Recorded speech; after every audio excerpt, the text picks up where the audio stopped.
Show me your friends and I'll show you your future. Unless you want average in America, married, 2.4 kids with 1.5 dogs. But I can guarantee you, you will never achieve anything greater than your highest aspiration. If you want $1 million, you'll make $1 million, not $1.5 million. If you want 10 million, 100 million, and you'll never exceed that. If you change 1 billion lives, that's a formula to become a billionaire and change the world. Time costs lives. Show me your friends and I'll show you your future. You want to know why you're all f***ed up? Just look at the bums you hang around with. I do what you don't want to do, that you know that you got to do to be where you want to be. Ted Turner just gave his 75th anniversary party on CNN a few months ago. And he makes a couple of comments and he says, number one, and I'm not suggesting this for everybody, it's how I lived though. First 10 years of my starting CNN, I slept on my couch. I didn't have an apartment. Bill Gates slept in the office. Steve Jobs slept in the office. And I can go down a whole list. Now these are super successful, mega wealthy guys. I slept in my office. Not everybody's willing to make that sacrifice. But it's not the only thing. But even if you don't sleep in your office, if you want to send your kids to a better school, if you want to be able to take care of your mother when she gets dementia, if you want to do, this all takes money. My children aren't getting any of my money when I die. Not one centavo, not one penny. And 2 of my kids are cool with it. One of them's not so cool with it. I'm not gonna, I think Andrew Carnegie, by the way, Andrew Carnegie, arguably the richest, most successful entrepreneur of all time, he said the best thing that you can have for a child is him to be born into poverty. And I agree.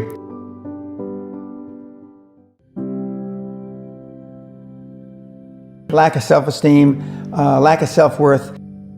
Now they think they have self-worth. They think because they've made a few bucks. But in actuality, and when they measure it against the other 8, 10, 12 people sitting around the table, they realize, or they start to question, hell, maybe I was just lucky. Now, all of us, when you're only a one-trick guy or gal, think, was I lucky? Now, I've done it so many times, I know I wasn't lucky. I might have been lucky the first time, but I haven't been lucky the 15, 20, 40, 50, I know that. Okay. But maybe I was lucky the first time.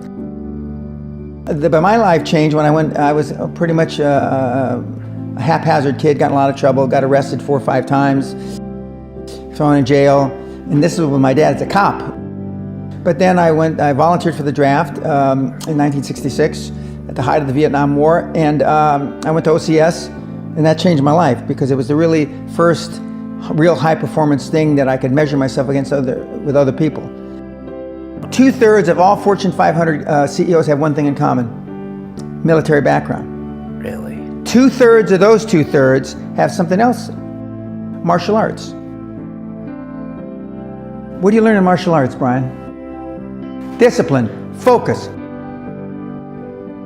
A lot of people don't believe they deserve to be there. I convince them, and we have these drills, why you belong there. A lot of people that come there, with money, that have made money, think they made it by accident. Right. I just had one of my superstars who's made $100 million tell me in the last week, I'm not sure I'm going to have another lucky accident. And I said, you did it. I mean, you tried a lot of things. I believe Thomas Edison, I wouldn't have done it 10,000 times. Okay. I would have hired an engineer from MIT to do it. But I mean, I've tried a lot of things. Nobody's failed at more things than I have. And the first 100 million are successes, but I could write a book about failures that'd be, because I've tried a lot of different things. Because failure is just testing. And one of the reasons I've been so successful in generating this equity and value in my kids, and I call you all kids, is because I convince them that making a mistake is okay. Your parents probably told you, you can be anything you want.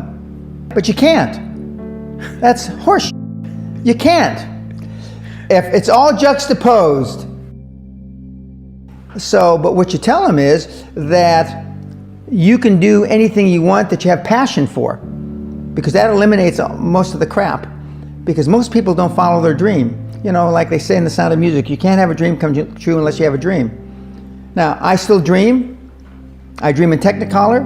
I say my affirmations and goals every single night. It's bloody hard to be a high performance person. Perfection equals paralysis. If you left it to engineers, no car would ever come off the assembly line. No car would ever come off the assembly line. And I've been in business with enough engineers, I can attest to that with my hand on my heart. They'd still be trying to make it better. And the internet business is very much the same. The internet kids want to test and test and test, and they want the landing page to be this. Roll it out. The great thing about the internet is your results are instantaneous. If something that I'm overseeing at Concord level, 60,000 feet, doesn't work in 2 days, forget about it, move on. And today at our meeting, now the young kids are, we ran it 3 days, sir, and we closed it down. And they are thinking I'm going to ask why. I said, no, that's fine, next. Because without them making mistakes and without them being allowed to make the decision, they never get any better. And in 95% of the time, I know probably better than they do. We're never going to be able to know everything or have them know everything unless they make some mistakes and get comfortable with making mistakes. What gets measured gets accomplished. Without measurement, you're just fooling yourself. Before I had any money, I used to go to the Rolls-Royce dealers and sit in the cars and smell the leather, touch the leather, okay? I went to $1 million houses, and my wife and I would walk through the house, and they'd say, when are your parents getting here, kids? No, we are the buyers. Practice within when you're without. Practice being successful. How many people listening to this today practice being successful today? Through affirmations, through going to the Rolls-Royce dealer, maybe Lamborghini, maybe something else. Right. In my particular case, it was Rolls-Royce. And within a year of me going to the Rolls-Royce dealer, I had a Rolls, okay? Within 19 months of me dreaming and adding it to my goals, a castle on an island, I own Guthrie Castle. 19 months. Okay. Go to stores you can't afford. Go hire lawyers you can't afford. Lawyers will meet with anybody. Accountants will meet with anybody. Go to the big four accountants with a business idea. The first couple meetings are for free. Jettison probably a lot of the people you'll hang around with. If you have poor public speaking skills, join Toastmasters. Do these. If you went to a good school and you're not successful, go to the alumni deals. Okay? I didn't go to a good school. I'm a perfect living example that a lot of trouble as a kid, working class background, my parents, went to just a mediocre university that I flunked out of 3 times before I finally graduated with honors, but and had no money to begin with, $820. So it's all possible, but I devoted myself to feeling successful.